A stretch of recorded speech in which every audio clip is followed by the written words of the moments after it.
Picture this. It's 1965, and the United States military is arriving in Vietnam with absolute confidence. They have the most advanced technology in the world. They have aircraft carriers and jet fighters. They have helicopters that can deploy troops anywhere in minutes. They have sensors and computers and satellite intelligence. They have more firepower than any military force in human history. They're facing an enemy that moves supplies on bicycles, that makes shoes from old tires, that fights with weapons captured from previous wars. On paper, this shouldn't even be a contest. And yet, 10 years later, American helicopters are evacuating the last personnel from the embassy roof in Saigon as North Vietnamese tanks roll into the city. The United States, with all its power and technology, has been defeated. How did this happen? How did Vietnam outsmart America? That's the story we're going to tell today, and it's far more complex and fascinating than you might imagine. To understand how Vietnam won, we first need to understand what kind of war this actually was, because the Americans and Vietnamese were fighting fundamentally different conflicts. The United States saw Vietnam as part of the Cold War, a place where communism had to be stopped before it spread throughout Southeast Asia like falling dominoes. They approached it as a military problem with a military solution. Apply enough force, kill enough enemy soldiers, destroy enough infrastructure, and eventually the other side would realize they couldn't win and would negotiate surrender. This was the American theory of victory, and it was based on how they had won World War II through overwhelming industrial might and military power. But the Vietnamese weren't fighting that kind of war at all. For them, this wasn't about ideology first, though ideology mattered. This was about independence and national sovereignty. The Vietnamese had been fighting foreign domination for decades, first against the French colonial rulers, then against the Japanese during World War II, then against the French again, and now against the Americans. From the Vietnamese perspective, this was the latest chapter in a long struggle for self-determination. They understood something the Americans didn't grasp until far too late. They didn't need to win in the traditional military sense. They just needed to not lose. They needed to survive and keep fighting until the Americans gave up and went home. And that completely different understanding of what winning meant was the first way Vietnam outsmarted America. The Vietnamese leadership, particularly Ho Chi Minh and General Vo Nguyen Giap, understood the nature of revolutionary warfare in ways that American commanders never fully grasped. Giap had been studying guerrilla tactics and people's war theory for years. He had successfully defeated the French at Dien Bien Phu in 1954 using tactics that combined conventional military operations with guerrilla warfare and political strategy. He knew that fighting the Americans would require even more patience and even greater willingness to sacrifice. The strategy he developed had 3 phases. First, survival and building strength while avoiding decisive battles. Second, equilibrium, where you fight the enemy to a stalemate and erode their will. Third, general offensive, when the enemy is exhausted and demoralized, and you can launch decisive attacks. This wasn't a strategy of quick victory. It was a strategy of outlasting a more powerful opponent, and it required thinking in terms of years or even decades rather than months. The Americans, conversely, were thinking in completely different time frames. American military culture and American politics both favored quick, decisive action. The U.S. military was built for rapid, overwhelming force. American public opinion, shaped by World War II, expected wars to have clear beginnings, middles, and ends. The idea of a war that would drag on for years with no clear progress was alien to American thinking. This fundamental mismatch in strategic patience was something the Vietnamese understood and exploited brilliantly. They knew that every month the war continued, without American victory, was a month that eroded support for the war back in the United States. Time was on Vietnam's side, and they knew it. Let's talk about how this played out tactically. The Viet Cong and North Vietnamese army used what they called grab them by the belt tactics. The idea was to fight at such close quarters that American artillery and air power couldn't be used without risking friendly fire. If you're in a firefight at 20 yards distance or less, the Americans can't call in an airstrike without bombing themselves. This negated one of America's biggest advantages. The Vietnamese would attack American positions, engage in fierce close combat, then break contact and disappear before American reinforcements and air support could arrive. They chose when and where to fight, engaging only when they had advantages and melting away when they didn't. Ambushes became an art form. Vietnamese fighters would spend days or even weeks preparing a single ambush site. They would study American patrol patterns, learning the routes units typically took, the times they moved, how they reacted to contact. Then they would select the perfect location, usually a trail or road with thick vegetation on both sides, limited escape routes, and good concealment for the ambush force. They would pre-position weapons, prepare fallback routes, set up secondary ambush sites for relief forces, and plant mines and booby traps on likely approach paths. When the ambush was sprung, it was devastating. Sudden, overwhelming fire from multiple directions, targeting command elements and heavy weapons first, creating maximum chaos. Then, before the Americans could organize a response, the Vietnamese fighters would withdraw through pre-planned routes, often splitting into small groups that would reassemble miles away. The psychological impact of these tactics was enormous. American soldiers knew they could be ambushed at any time, anywhere. Every patrol was nerve-wracking. Every step could trigger a mine or booby trap. Every tree line could hide enemy fighters. This constant stress wore down morale and combat effectiveness. Meanwhile, the Vietnamese fighters were operating in familiar territory, often in or near their home villages, with the support of people they had known their entire lives. The psychological advantage was all theirs. The Vietnamese also understood something crucial about the American military culture. Americans put enormous value on recovering casualties and never leaving anyone behind. This is admirable from a moral standpoint, but it created tactical vulnerabilities the Vietnamese exploited ruthlessly. They would wound rather than kill American soldiers when possible, knowing that wounded men would require multiple people to evacuate them, taking more soldiers out of the fight. They would ambush medical evacuation helicopters, knowing Americans would risk tremendous resources to rescue wounded personnel. They would booby-trap bodies, both American and their own, knowing that Americans would try to recover them. This sounds brutal, and it was, but it was also tactically smart. The Vietnamese turned American compassion and loyalty into military liabilities. The supply situation demonstrates Vietnamese ingenuity at its finest. The Ho Chi Minh Trail, the famous supply route from North Vietnam to the south, wasn't actually a single trail. It was a constantly changing network of paths, roads, rivers, and even tunnels running through Laos and Cambodia. The Americans bombed the trail constantly, dropped sensors to detect movement, used defoliants to remove jungle cover, but supplies kept flowing. How? The Vietnamese used thousands of laborers to constantly repair bomb damage, sometimes getting sections passable again within hours of an attack. They moved supplies at night, and during the monsoon season when American aircraft were grounded, they disguised the trail, creating false roads and hiding real ones under vegetation. They developed elaborate camouflage techniques that made supply dumps invisible from the air. And the loads that came down the trail weren't carried by trucks, at least not primarily. They were carried by porters, by bicycle, by elephant, by whatever means worked. A modified bicycle could carry loads of several hundred pounds, pushed by a porter who walked alongside it. It was slow, it was labor-intensive, but it worked, and it was almost immune to interdiction. You can bomb a truck convoy effectively. How do you stop thousands of individual people pushing bicycles through the jungle? The Americans tried everything, but they never managed to close the Ho Chi Minh Trail. The Vietnamese had created a logistics system that matched their strategic approach, patient, persistent, and incredibly difficult to disrupt. The tunnel systems we've discussed before were another example of Vietnamese strategic intelligence. But let's focus on what they represented strategically rather than tactically. The tunnels allowed the Viet Cong to maintain a permanent presence in areas the Americans thought they controlled.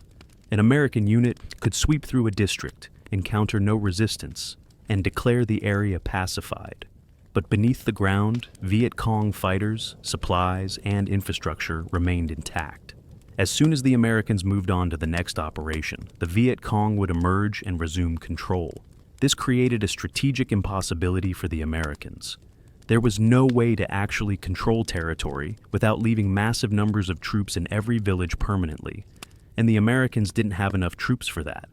The Vietnamese had essentially created a situation where the Americans could win any particular battle, but could never win the war Because they could never actually secure the country. Let's talk about intelligence, because this is an area where the Vietnamese completely outclassed the Americans despite having far fewer technological resources. The Viet Cong intelligence network in South Vietnam was extensive and deeply rooted. It included communist sympathizers in the South Vietnamese government, in the police, even in the military. It included civilians who appeared neutral but reported on American activities. It included networks of informants in every village and town. The Viet Cong often knew about American operations before they happened. They knew where units were going, what their objectives were, how many soldiers were involved. This allowed them to prepare, to set ambushes, or simply to avoid areas where American forces were operating in strength. The Americans, despite all their technology, struggled to develop good intelligence. They didn't speak the language. They didn't understand the culture.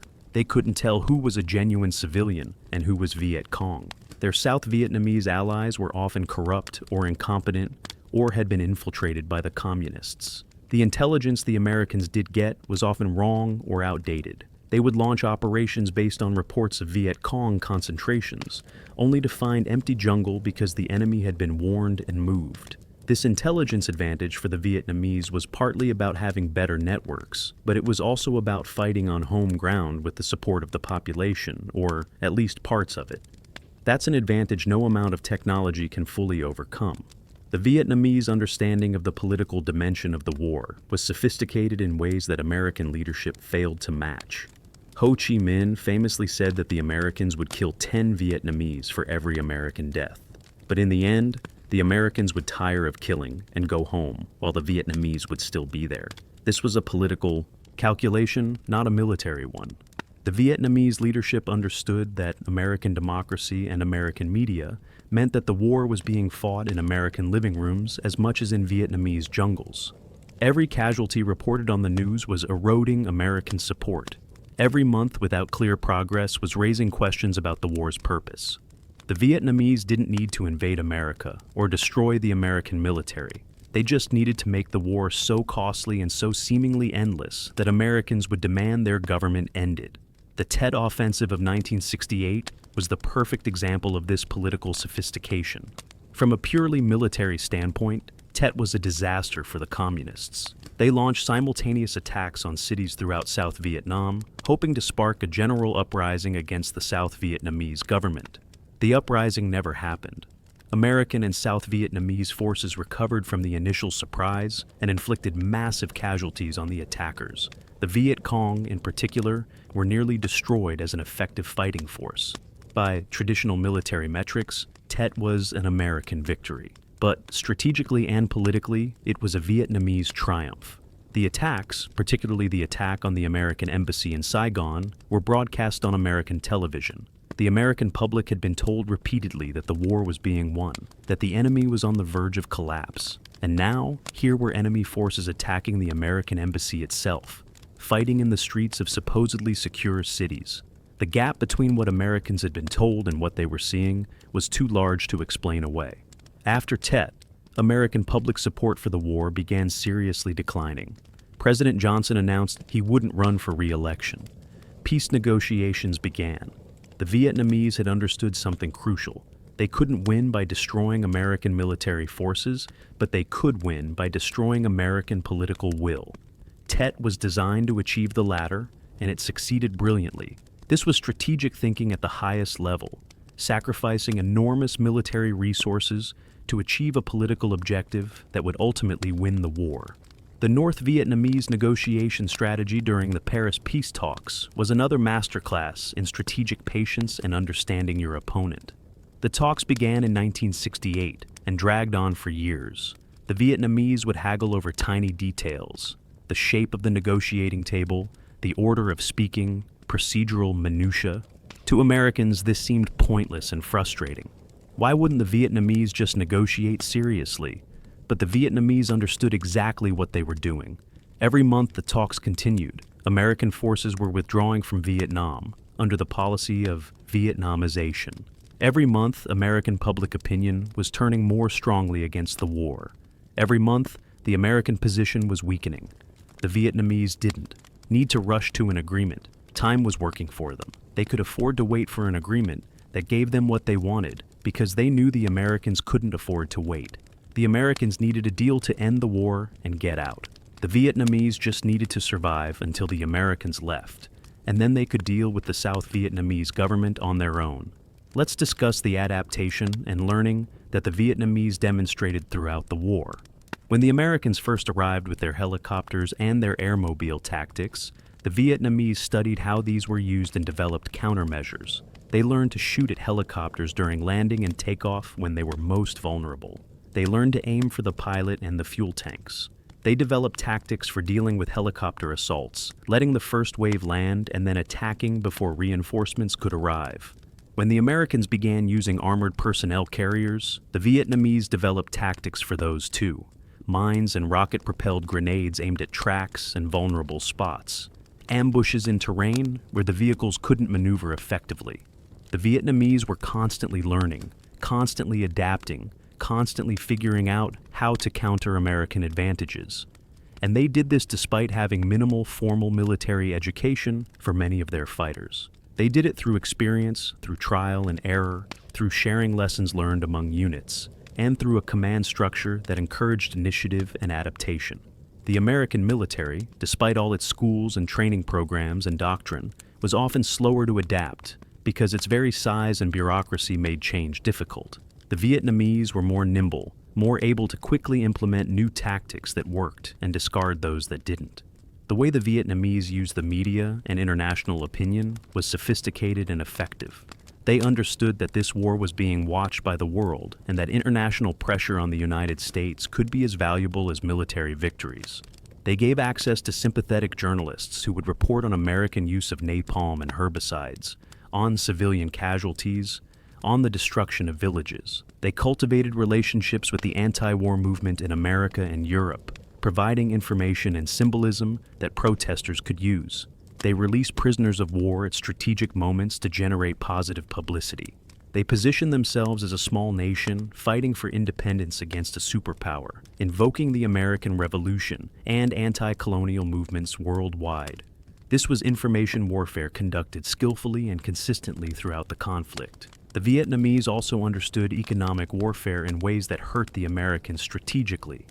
The war was costing the United States enormous amounts of money, contributing to inflation and economic problems at home. The Vietnamese didn't need to match American spending. They needed to survive cheaply while forcing the Americans to spend unsustainably. And they succeeded. The American military was burning through money at rates that were straining the economy, while the Vietnamese were fighting a war that, by comparison, cost almost nothing. They used captured weapons when possible. They made do with minimal supplies. They relied on civilian support for food and shelter. They had an economy of war that was sustainable for them, while the American economy of war was not. The political situation within South Vietnam itself was another area where the Vietnamese consistently outmaneuvered the Americans. The South Vietnamese government that the Americans were supporting was corrupt, unpopular, and often incompetent. The Americans knew this, but felt they had no choice but to support it because the alternative was communist control. The North Vietnamese and Viet Cong exploited this constantly. They positioned themselves as nationalists fighting against foreign domination and a puppet government.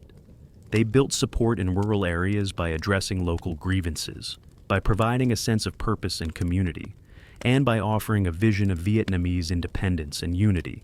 They weren't universally popular, and they could be brutal in their methods, but they offered something the South Vietnamese government never could: a sense that they represented authentic Vietnamese nationalism, rather than dependence on foreign powers. The Americans tried to counter this through pacification programs, rural development initiatives, winning hearts and minds campaigns. Some of these programs were well-intentioned, and some even had local success, but they were fundamentally undermined by the nature of the American presence. You can't convince people you're there to help them achieve independence when you're a foreign military force occupying their country. The Vietnamese communists, whatever their faults, were at least Vietnamese fighting for what they claimed was Vietnamese self-determination.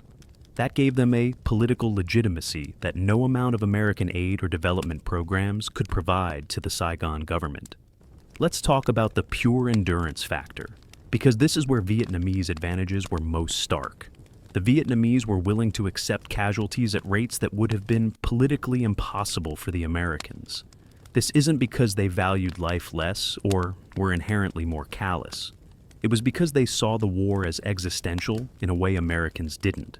For the Vietnamese, this was about the survival and future of their nation. For individual Vietnamese fighters, it was often about defending their villages and families. Those stakes made almost any sacrifice acceptable.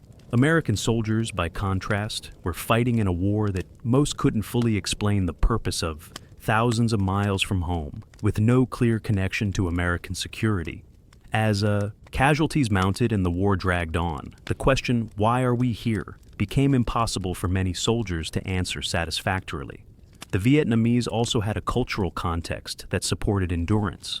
Vietnamese history is full of stories of resistance against Chinese invasions, against Mongol invasions, against foreign domination.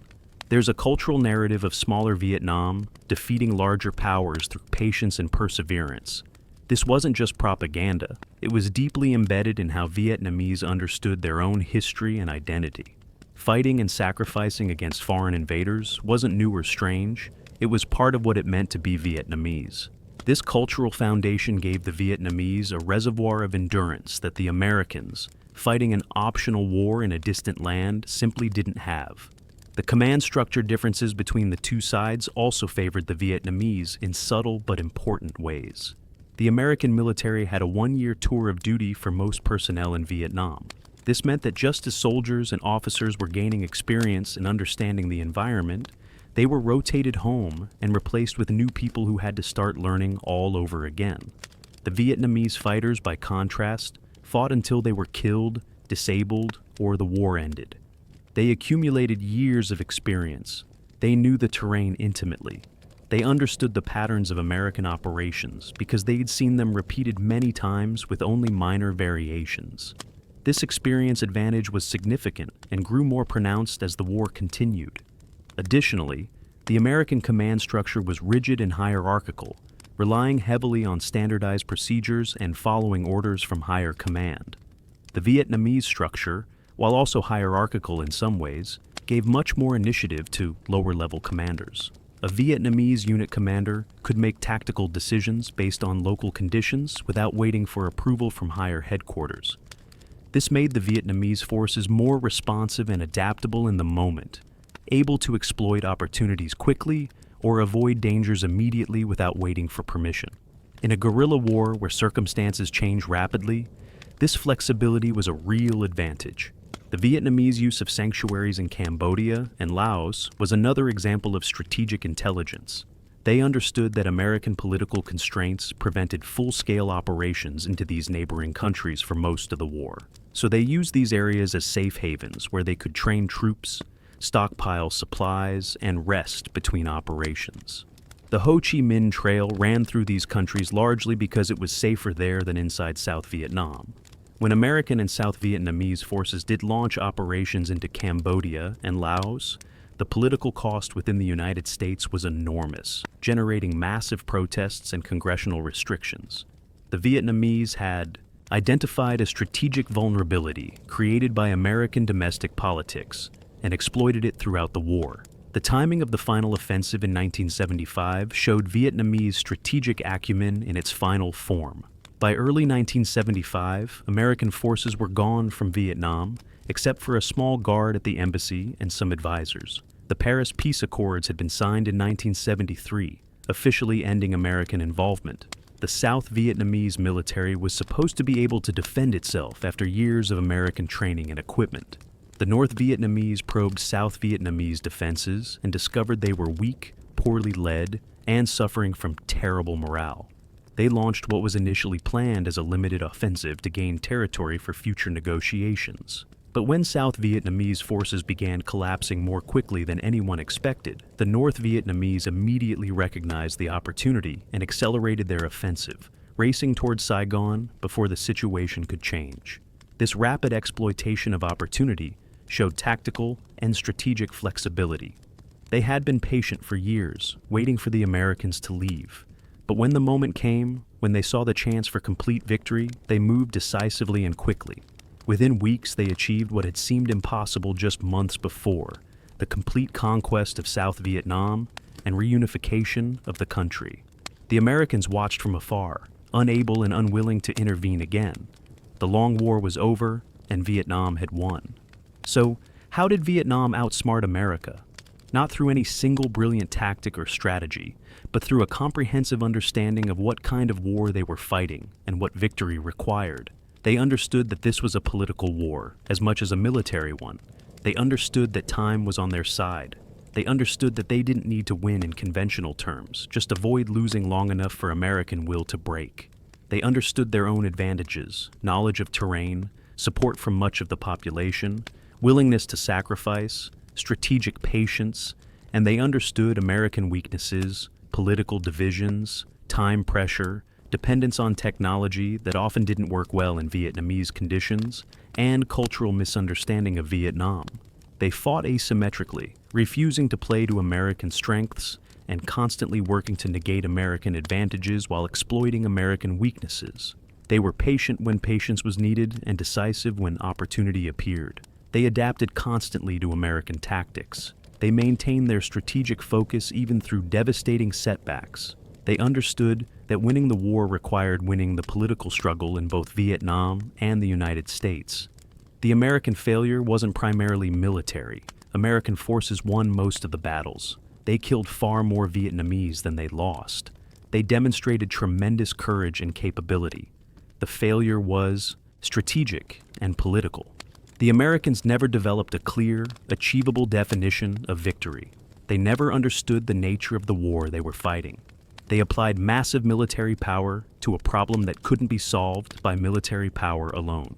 They underestimated their opponent and overestimated their own ability to prevail through technological and firepower superiority. They fought the wrong war, in the wrong place, in the wrong way. The Vietnamese, meanwhile, fought exactly the war they needed to fight. They understood their enemy better than their enemy understood them.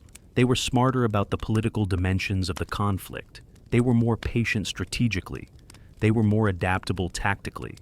They were willing to pay a higher price for victory, and they had a clearer sense of what victory meant and how to achieve it. That's how Vietnam outsmarted America. Not through any single moment of brilliance, but through sustained strategic intelligence applied consistently over many years.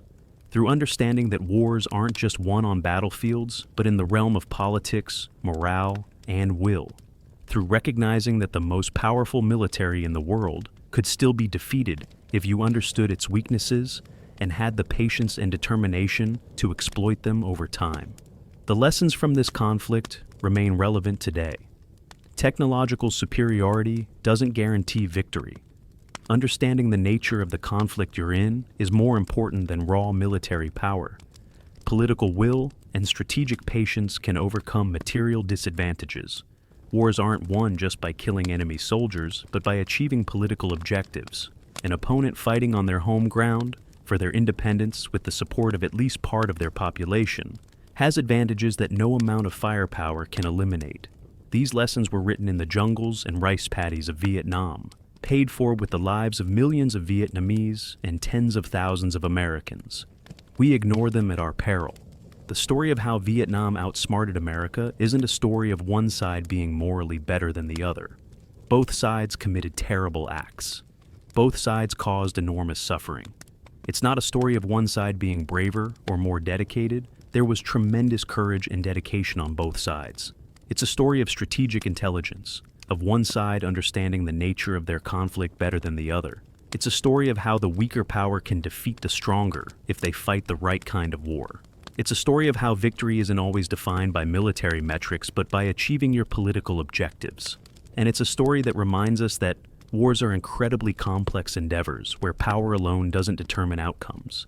Intelligence, adaptability, patience, political acumen, and a clear understanding of what you're fighting for and how to achieve it matter more than technology and firepower. That's the essential story of how Vietnam outsmarted America. And it's a story worth studying and remembering. The nature of the American military approach deserves deeper examination because it reveals fundamental misunderstandings that the Vietnamese exploited throughout the war. The United States military in the 1960s was organized, trained, and equipped to fight a conventional war against the Soviet Union in Europe. Everything about American military doctrine assumed large-scale conventional warfare, with clear front lines, identifiable enemies in uniforms, and objectives that could be captured and held. Vietnam was nothing like this, and the Americans struggled to adapt their thinking and methods to a completely different type of conflict. The American obsession with body count as a measure of progress was perhaps the clearest example of this misunderstanding. Secretary of Defense Robert McNamara and General William Westmoreland believed that if American forces killed enough enemy soldiers, eventually the communists would run out of manpower and be forced to negotiate. So success was measured in how many enemy soldiers were killed, and commanders were under pressure to produce high body counts. This created perverse incentives throughout the military. Units would inflate their kill counts to make themselves look successful. Civilians were sometimes counted as enemy soldiers. Anyone killed in a free fire zone was automatically considered enemy. The focus on body count meant that the actual strategic situation, whether areas were genuinely pacified, whether the South Vietnamese government was gaining legitimacy, whether the population was turning against the communists, all of these more important measures were neglected in favor of a simple, quantifiable metric that was often misleading or outright false. The Vietnamese understood this American focus on body count and used it against them. They would sometimes deliberately feed troops into battles they knew they would lose, accepting high casualties, because they understood that the casualties themselves weren't what mattered. What mattered was whether the Americans were getting closer to their strategic objectives. And the answer was no. The Vietnamese could replace their losses.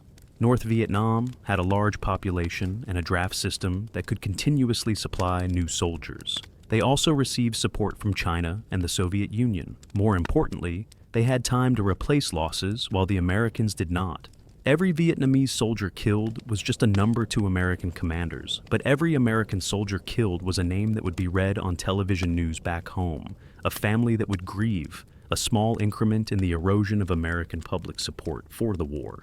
There's also the question of how the Americans used their technological advantages, or, more accurately, how they misused them. American air power was immense. Over the course of the war, the United States dropped more bomb tonnage on Vietnam, Laos, and Cambodia than was dropped by all sides combined during World War II. The bombing campaigns had names like Rolling Thunder and Linebacker. They were supposed to break North Vietnam's will to fight, destroy their industrial capacity, and cut off supply lines to the south. They accomplished none of these objectives effectively. North Vietnam had very little industry to destroy. Most of their supplies came from China and the Soviet Union.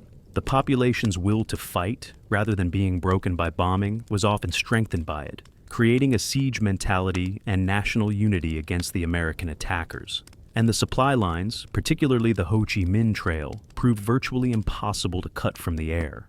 The Vietnamese adapted to American air power in clever ways. They dispersed their resources, so there were no large concentrated targets worth bombing. They moved at night and during bad weather, when American aircraft couldn't fly. They became expert at camouflage and concealment. They built extensive air raid shelter systems in North Vietnamese cities. So even when bombs fell, casualties were limited. They used anti-aircraft artillery extensively, making American pilots fly higher where they were less accurate. Later in the war, when they received surface-to-air missiles from the Soviet Union, they integrated these into a sophisticated air defense network that shot down hundreds of American aircraft. The technological advantage that American air power should have provided was largely negated by Vietnamese adaptation and tactics. American use of herbicides and defoliants is another area where technology failed to produce strategic results. The most famous of these chemical weapons was Agent Orange, named for the orange stripe on the barrels it was shipped in. The theory was that by removing jungle cover, you would expose enemy hiding places and make the Ho Chi Minh Trail visible from the air. Millions of gallons of herbicides were sprayed over Vietnam, destroying vast areas of forest and cropland. The environmental damage was catastrophic and long-lasting.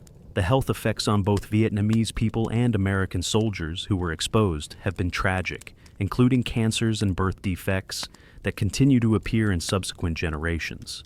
But did the defoliation campaign achieve its military objectives? Not really. The Vietnamese adapted by moving their trails, by working more at night, by using more camouflage. The jungle eventually grew back in most areas. Meanwhile, the destruction of crops and forests alienated much of the rural population that the Americans were supposedly trying to win over. How do you convince villagers that you're there to help them when you're poisoning their land and destroying their livelihood? The Vietnamese communists used the herbicide campaign in their propaganda, portraying the Americans as barbarians who would destroy Vietnam's land to dominate its people. They weren't wrong. The strategic harm the defoliation campaign did to American objectives probably outweighed any tactical advantages it provided. The Strategic Hamlet program is worth examining as another example of well-intentioned American policy that the Vietnamese outsmarted through patience and political sophistication. The idea behind strategic hamlets was to separate the rural population from the Viet Cong by moving villagers into fortified settlements. The theory was sound in some ways. If the Viet Cong couldn't move among the population freely, couldn't recruit from villages, couldn't get food and intelligence from rural areas, their insurgency would wither. Similar programs had worked in other insurgencies, most notably in Malaya, where the British had used them successfully against communist guerrillas. But Vietnam wasn't Malaya, and the Vietnamese communists weren't going to allow this program to succeed without fighting back. First, the program required forcibly relocating millions of Vietnamese from their ancestral villages to new settlements. This was enormously unpopular. Vietnamese culture places great importance on ancestral lands and graves. Being forced to leave was traumatic and created resentment against the government implementing the program. Second, many of the strategic hamlets were poorly built, poorly defended, and poorly supplied. Third, the Viet Cong infiltrated many of them. So even inside the hamlets, there were communist sympathizers gathering intelligence and conducting political work. Fourth, the hamlets that were well built and well defended became targets for Viet Cong attacks, propaganda opportunities to show that the government couldn't protect even these fortified positions. The Vietnamese communists fought the strategic hamlet program politically as much as militarily. They portrayed it as the Americans and their puppets imprisoning Vietnamese people in concentration camps. They emphasized the corruption of local officials who often took money intended for hamlet construction for themselves. They waited patiently, knowing that the American and South Vietnamese governments didn't have the resources or will to sustain the program indefinitely. And they were right. The strategic hamlet program was eventually scaled back and then largely abandoned. The Vietnamese had defeated another American initiative through a combination of political work, military pressure, and simply outlasting the other side's commitment. Let's talk about the naval aspects of the war, because even at sea, where American advantages should have been overwhelming, the Vietnamese found ways to be effective. The U.S. Navy conducted Operation Market Time, a massive effort to prevent supplies from being shipped to the Viet Cong by sea. Hundreds of patrol boats and aircraft watched the South Vietnamese coast, trying to intercept supply vessels. They did intercept many boats and did reduce seaborne supply operations. But the Vietnamese adapted. They used smaller boats that were harder to detect. They moved supplies by sampan and fishing vessel, blending in with legitimate maritime traffic. They developed underwater supply caches that could be placed offshore and retrieved later. They increased use of the Ho Chi Minh Trail to compensate for what couldn't come by sea. The North Vietnamese Navy, such as it was, couldn't challenge American naval power directly. But in 1964, in an incident that remains controversial, North Vietnamese torpedo boats reportedly attacked the USS Maddox in the Gulf of Tonkin.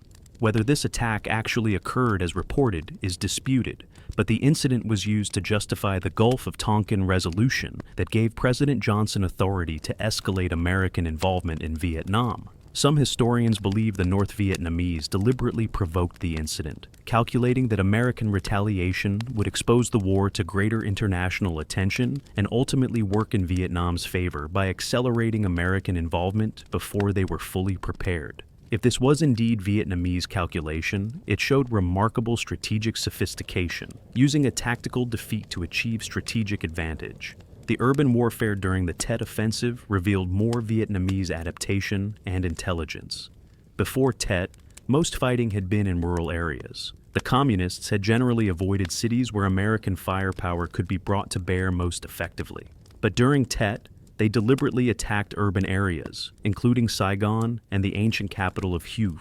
They understood that urban warfare would create massive television coverage, that destroyed cities and civilian casualties would be shown on American news, and that even if they lost militarily, the political and psychological impact would be enormous. They were absolutely correct. The battle for Hue, in particular, dragged on for weeks and was broadcast extensively. Americans watched their military using artillery and airstrikes to retake a city that was supposed to be secure, destroying much of it in the process to save it from communist control. The contradiction was obvious and devastating to support for the war. The treatment of prisoners provides another window into Vietnamese strategic thinking. The North Vietnamese held several hundred American prisoners of war, mostly pilots who had been shot down. The treatment of these prisoners was often harsh, sometimes including torture, and clearly violated the Geneva Conventions. This is not something to defend or minimize, but strategically, the North Vietnamese understood that these prisoners were valuable not just for intelligence, but as political assets. They released some prisoners at strategic moments to generate positive publicity and to build relationships with anti-war activists. They allowed some prisoners to be interviewed, carefully selected ones who might say things critical of the war. They used the prisoners as leverage in negotiations, knowing that American public pressure to get the POWs home was intense. When the prisoners were finally released after the Paris Peace Accords, the North Vietnamese extracted maximum propaganda value from it, portraying themselves as magnanimous and the Americans as defeated. The Americans also held prisoners, far more of them in fact. But the treatment and strategic use of prisoners revealed different priorities. American-run prisoner facilities were often overcrowded and harsh, and there were documented cases of abuse and torture, particularly when South Vietnamese authorities were involved. But prisoners weren't used as effectively as political assets. The Americans didn't gain much propaganda value from their treatment of prisoners, while the North Vietnamese extracted significant political benefit from theirs. This asymmetry extended to how the two sides valued their captured personnel. The Americans would go to extraordinary lengths to rescue a single captured soldier, launching dangerous missions and accepting significant casualties to bring people home. The North Vietnamese certainly valued their soldiers, but their calculus was different. They wouldn't risk major operations or make substantial concessions to recover captured personnel. This reflected different political cultures and different assessments of how to use resources for maximum strategic effect. The role of the South Vietnamese military in all of this is crucial to understanding how Vietnam outsmarted America. The Army of the Republic of Vietnam, ARVN, was supposed to be America's partner in the war, eventually taking over the fighting as American forces withdrew under the Vietnamization policy. Some ARVN units were competent and fought well, but overall, the ARVN suffered from massive corruption, poor leadership, low morale, and frequent desertions. Many South Vietnamese soldiers were conscripts who didn't want to be there and didn't believe in the government they were fighting for. Officers were often promoted based on political connections rather than competence. Supplies and payroll were frequently stolen by corrupt officials. This meant that the Americans never had a reliable local partner that could actually win the war.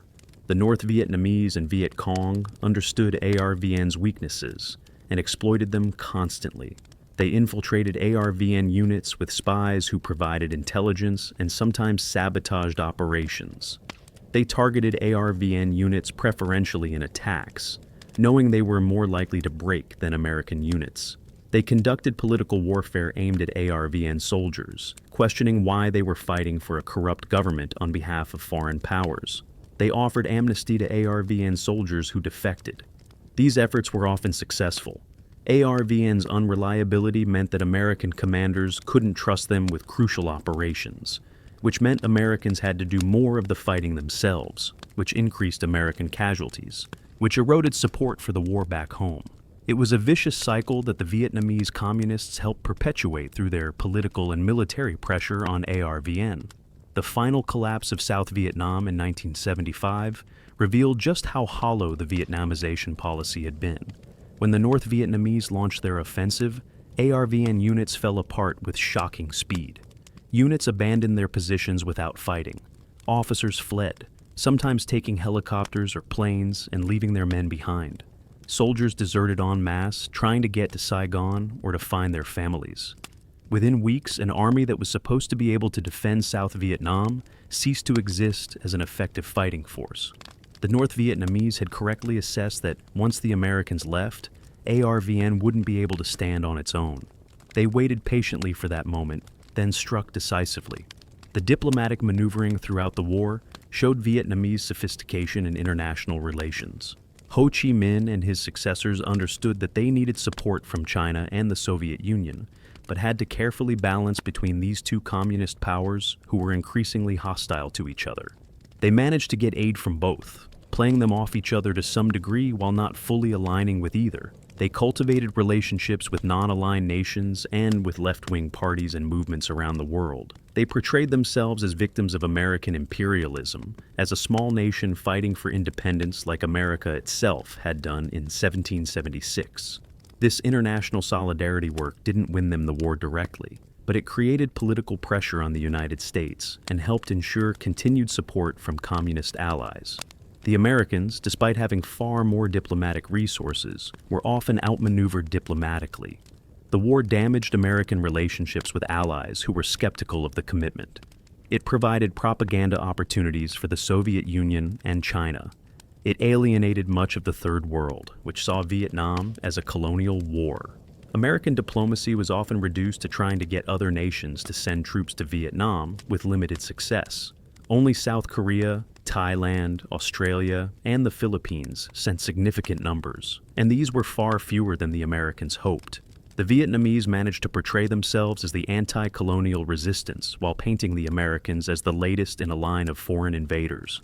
In the battle for international legitimacy, the Vietnamese largely won, despite having far fewer diplomatic resources than the United States. There's a cultural dimension to this conflict that's important and often overlooked. The Americans and Vietnamese came from radically different cultures and often completely misunderstood each other. American culture values directness, efficiency, quick results, and individual achievement. Vietnamese culture, like many Asian cultures, values indirectness, patience, collective responsibility, and maintaining face. These cultural differences manifested in countless ways throughout the war. Americans would interpret Vietnamese politeness and indirectness as deceptiveness. Vietnamese would interpret American directness as rudeness and lack of respect. Americans wanted quick answers and rapid progress. Vietnamese thought in longer time frames and were more comfortable with ambiguity. These cultural differences affected everything from interrogations to negotiations to pacification programs. American advisors would try to reform South Vietnamese military or government operations using American methods, not understanding that those methods didn't translate to Vietnamese culture. The Vietnamese communists, meanwhile, understood their own people intimately. They knew what appeals would resonate, what grievances mattered, how to communicate effectively within Vietnamese cultural norms. This gave them an enormous advantage in the political struggle for popular support. The Americans were foreigners trying to understand an alien culture. The Vietnamese were working within their own cultural context. That asymmetry extended throughout the war. The generational aspect of Vietnamese commitment is also worth examining. The struggle for independence didn't begin with the American War. It had been going on since the 1940s. Many of the leaders of the North Vietnamese and Viet Cong had been fighting for decades. Ho Chi Minh had been working for Vietnamese independence since before World War I. General Giap had been fighting since the 1940s. These were men who had devoted their entire adult lives to this cause. They had already defeated the French. They had already survived Japanese occupation. They had already weathered countless setbacks and hardships.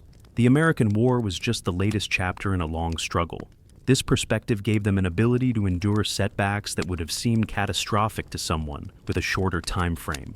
They could lose battles, lose territory, take horrific casualties, and remain confident that ultimately they would prevail because they had survived worse before and were willing to continue indefinitely. The Americans, by contrast, were newcomers to Vietnam. Few American policymakers knew much about Vietnamese history or culture before the war. Few American soldiers had any understanding of what they were fighting for beyond vague notions of stopping communism. The war was an intervention into someone else's fight, and while Americans could be convinced to support it for a while, That support was always contingent on results. When results didn't come, support evaporated. The Vietnamese had generational commitment to their cause. The Americans had temporary interest. In a long war, that difference was decisive. Let's consider the economic dimensions more carefully. The war cost the United States roughly $170 billion in direct and military expenses, equivalent to over $1 trillion today. The indirect economic costs in inflation, in disruption to domestic programs, in opportunity costs, were even larger.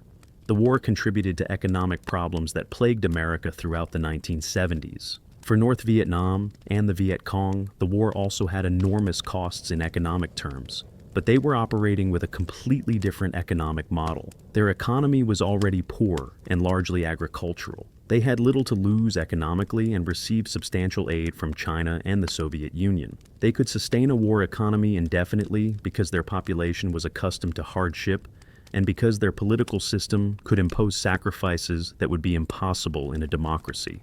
This economic asymmetry meant that the United States was racing against its own economic and political clock, while North Vietnam could afford to wait. Every year the war continued. It became more expensive for America, both financially and politically. Every year the war continued. The North Vietnamese were essentially in the same position they had started, poor but determined, receiving foreign aid, willing to continue. The Americans needed the war to end with victory relatively quickly. The Vietnamese just needed the war to continue until the Americans gave up. That economic reality shaped the entire strategic context. The way information flowed or didn't flow also worked to Vietnamese advantage in ways that aren't always appreciated. The American military and government had vast amounts of information from intelligence sources, from sensors and surveillance, from reports from the field. But this information often contradicted the narrative that leaders wanted to present. So, information was filtered, massaged, selected to present the most optimistic picture possible. This meant that American leaders were often operating with distorted information about how the war was actually going. They believed their own propaganda. The Vietnamese leadership, meanwhile, had more accurate information about the actual situation. They knew what their losses were. They knew what the situation was in villages. They had better intelligence about American operations and intentions. This information advantage, despite America's technological superiority and intelligence gathering, gave the Vietnamese more realistic assessments of the war's progress and allowed them to make better strategic decisions. The impact of anti-war sentiment within the United States was something the Vietnamese understood and encouraged. They didn't create American anti-war sentiment that arose from Americans' own conclusions about the war, but the Vietnamese certainly supported and amplified it. They provided information to journalists and activists. They released prisoners to anti-war groups rather than through official channels. They made statements designed to appeal to anti-war audiences. They understood that every protest in America, every critical news report, every public figure who opposed the war was helping their cause. The Americans tried to counter this by attacking war critics as unpatriotic or as dupes of communist propaganda. But this generally backfired, making the critics seem like martyrs and validating their arguments about government dishonesty. The Vietnamese understood something that seems obvious in retrospect, but eluded American policymakers. They understood that in an asymmetric conflict where one side is fighting for survival and independence while the other is fighting for abstract strategic objectives, the side fighting for survival has inherent advantages in motivation and endurance. American soldiers knew intellectually that they were in Vietnam to stop communist expansion, but that abstract goal couldn't compete emotionally with the Vietnamese fighting to defend or reunify their country. When the costs of war mounted and the objectives remained distant and unclear, American support crumbled. Vietnamese support, though it certainly wavered at times, remained stronger because the stakes were existential and immediate. This brings us back to where we started. How did Vietnam outsmart America? Through a comprehensive understanding of the nature of the conflict, through strategic patience, through exploiting American weaknesses while negating American strengths, through superior intelligence about their enemy than their enemy had about them, through political sophistication that understood the war would be won as much in American living rooms and on international stages as on Vietnamese battlefields, and through simply being willing to endure more for longer. The Vietnamese leaders understood what kind of war they were fighting and what they needed to do to win. American leaders never fully understood either of those things. That fundamental asymmetry in understanding, more than any particular battle or tactic, explains how Vietnam outsmarted America and why, despite overwhelming American advantages in almost every measurable category, Vietnam won the war and America lost it.